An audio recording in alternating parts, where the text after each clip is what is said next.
Hi, I'm David Bodemer, the editorial director with National Real Estate Investor. I'm here with Boyd Messmann from Cole Capital. How are you? Doing well, thank you. We're here at our second annual Net Lease conference here in Chicago, and we just had you were a part of our the opening panel, State of the Net Lease Market.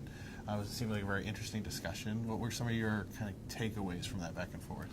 Yeah, I think generally that the market continues to be very dynamic, and there's a lot of velocity.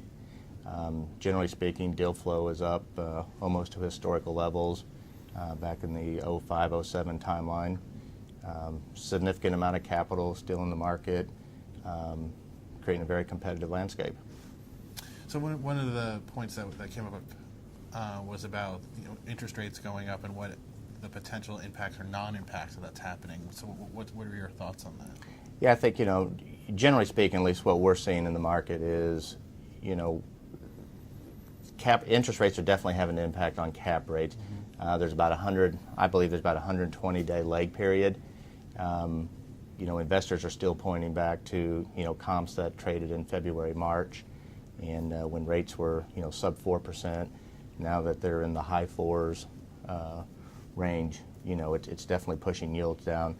The typical investor pool is not changing their yield requirements. Mm-hmm. So you're starting to see cap rates inch up. We're actually starting to see transactions or being told the transactions that are going sideways. Mm-hmm. We're now getting phone calls from the brokers saying, Cole, are you still interested as a buyer?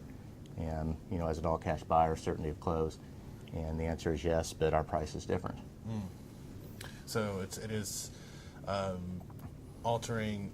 People are kind of keeping the return thresholds the same. People are not altering the return thresholds based on the change in rates. Yeah, I would say that's absolutely true.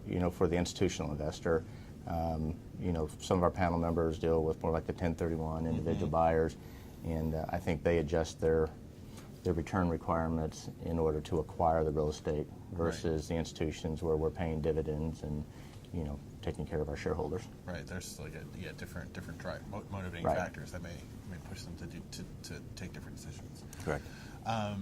And so as we're about a month into the second half of the year, volumes will be pretty high already, and you kind of think the rest of the year is kind of play out similar way.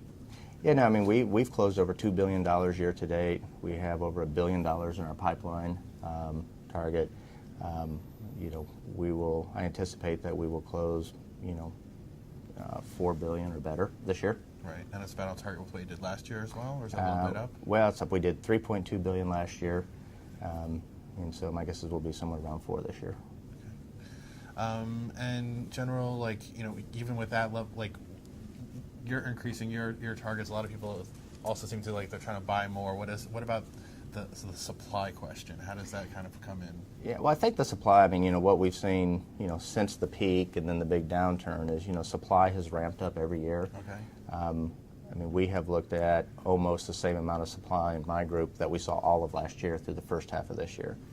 So there's, plenty of product type. I think you see a lot of investors who are coming to the market because they see these extremely low interest rates, which are driving down the cap rates, and they think it's a good time to sell. I think the conversations I have with a lot of the brokers around the country are, everyone believes that interest rates are going to go up. Well, ultimately will drive cap rates up, and so people are taking advantage now and saying, let's sell now while we can get out.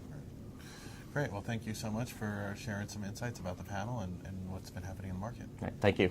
Thank you for watching, and continue to watch our series of videos from the Net Lease Conference.